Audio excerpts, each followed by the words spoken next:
Assalamualaikum warahmatullahi wabarakatuh. Om Swastiastu, Namo Buddhaya, salam kebajikan. Kembali lagi di Alo Channel Aris Supriyadi Law Office, advokat dan konsultan hukum. Kali ini saya akan menjawab beberapa pertanyaan yang datang di email saya. Seperti apa pertanyaannya? Mari kita cek sama-sama. Di sini ada salah satu pertanyaan yang menurut saya ini cukup menarik. Pertanyaan ini saya kasih judul dampak penghapusan hutang seseorang oleh bank terhadap orang lain. Bagaimana kronologinya? Mari kita bahas.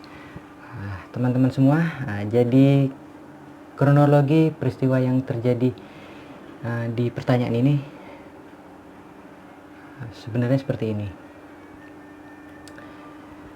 Ada seseorang yang mengajukan pinjaman ke bank, sebut saja namanya A. Jadi A itu mengagungkan sertifikat rumah ke bank. Selang beberapa lama, pihak bank menyetujui pinjaman tersebut sebesar 175 juta. Dan B juga ikut numpang pinjam, tetapi bukan ke bank. Dia numpang ke A sebesar 35 juta. Dengan rincian bunga dan angsuran tiap bulannya. Singkat cerita, beberapa bulan kemudian si A meninggal dunia. Karena si A meninggal dunia oleh pihak bank, si A dilunaskan dari hutang piutangnya ke bank karena mendapatkan asuransi. Nah, pertanyaan di sini adalah, dengan dilunaskannya hutang si A oleh bank, apakah hutang si B ke si A itu lunas juga? Karena mengingat A sudah lunas. Dan yang kedua, apakah B bisa mengelak tidak membayar hutangnya kepada si A yang telah meninggal? Karena atas dasar pada saat melakukan pinjaman, di situ tidak ada perjanjian hitam di atas putih ataupun pernyataan tertulis. Nah, itu yang menjadi pertanyaan. Nah, bagaimana jawabannya? Mari kita simak. Di sini ada 3 pasal yang akan kita bahas.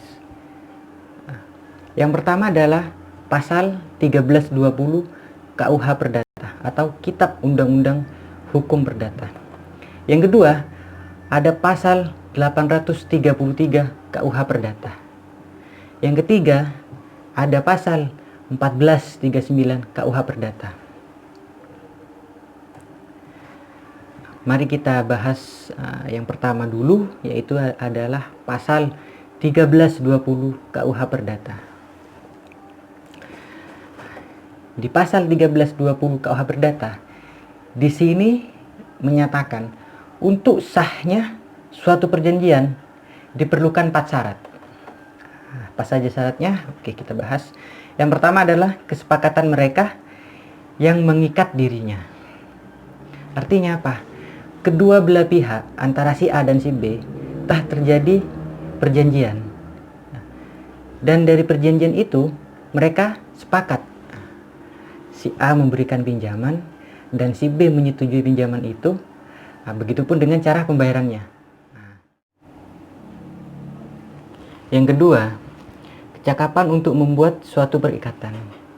Artinya, di sini ada 2 opsi atau 2 pendapat menurut saya. Kecakapan untuk membuat suatu perikatan artinya seperti ini. Ada 2. Yang pertama, dari segi umur antara si A dan si B itu sudah cukup. Artinya sudah memenuhi syarat dan dapat mempertanggungjawabkan apa yang mereka lakukan. Opsi yang kedua, antara kedua belah pihak antara si A dan si B itu sadar apa yang dia lakukan dan seperti apa penyelesaiannya. Nah, di sini syarat yang ketiga, suatu pokok persoalan tertentu. Artinya apa? Si A dan si B paham apa yang mereka perbuat. Permasalahan apa, persoalan apa yang mereka lakukan, mereka sudah tahu. Dan syarat yang keempat, suatu sebab yang tidak dilarang. Artinya apa? Artinya seperti ini. Kedua belah pihak, antara si A dan si B, melakukan hal tersebut itu sangat-sangat tidak dilarang oleh baik dari pemerintah maupun dari undang-undang. Artinya apa? Pinjaman tersebut adalah pinjaman yang wajar, bukan pinjaman yang sembunyi-sembunyi. Baik si A ke bank dan si B ke si A, itu tidak ada yang ditutup-tutupi.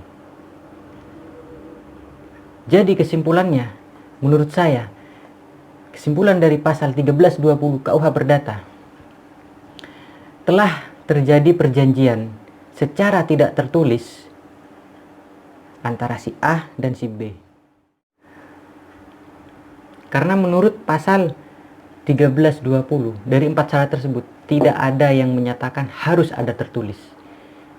Dan pendapat saya pribadi, si B tetap harus membayar hutangnya kepada si A, sekalipun si A telah dilunaskan oleh pihak bank.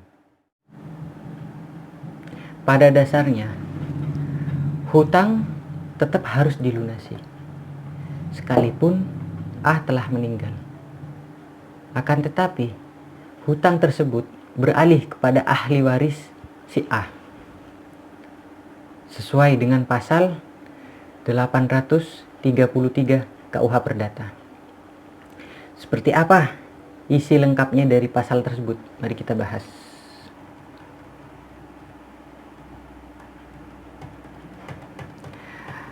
Di dalam pasal 833 KUH Perdata, di sini disebutkan para ahli waris dengan sendirinya karena hukum mendapat hak atas semua barang, semua hak, dan semua piutang orang yang meninggal. Jadi di sini bisa disimpulkan berdasarkan pasal 833 KUH Perdata, si B masih memiliki hutang kepada ahli waris A, terkecuali ahli waris A telah membebaskan hutang tersebut kepada si B sesuai dengan ketentuan pasal 1439 KUH Perdata. Seperti apa isi dari pasal 1439 KUH Perdata? Mari kita bahas. 1439 KUH Perdata di sini menyatakan pengembalian sepucuk tanda piutang asli secara sukarela oleh si berpiutang kepada si berutang merupakan suatu bukti tentang pembebasan hutangnya, bahkan terhadap orang-orang lain yang turut berhutang secara tanggung-menanggung. Oke, teman-teman sekalian, seperti inilah jawaban saya, pendapat saya, argumentasi hukum saya yang bisa saya sharing kepada teman-teman semua. Apabila teman-teman ingin bertanya atau ingin memberikan masukan pendapat, bisa menuliskan apapun itu di kolom komentar di bawah ini. Dan bagi teman-teman yang merasa Alo channel ini sangat bermanfaat bagi teman-teman, teman-teman bisa subscribe, like, share, dan komen.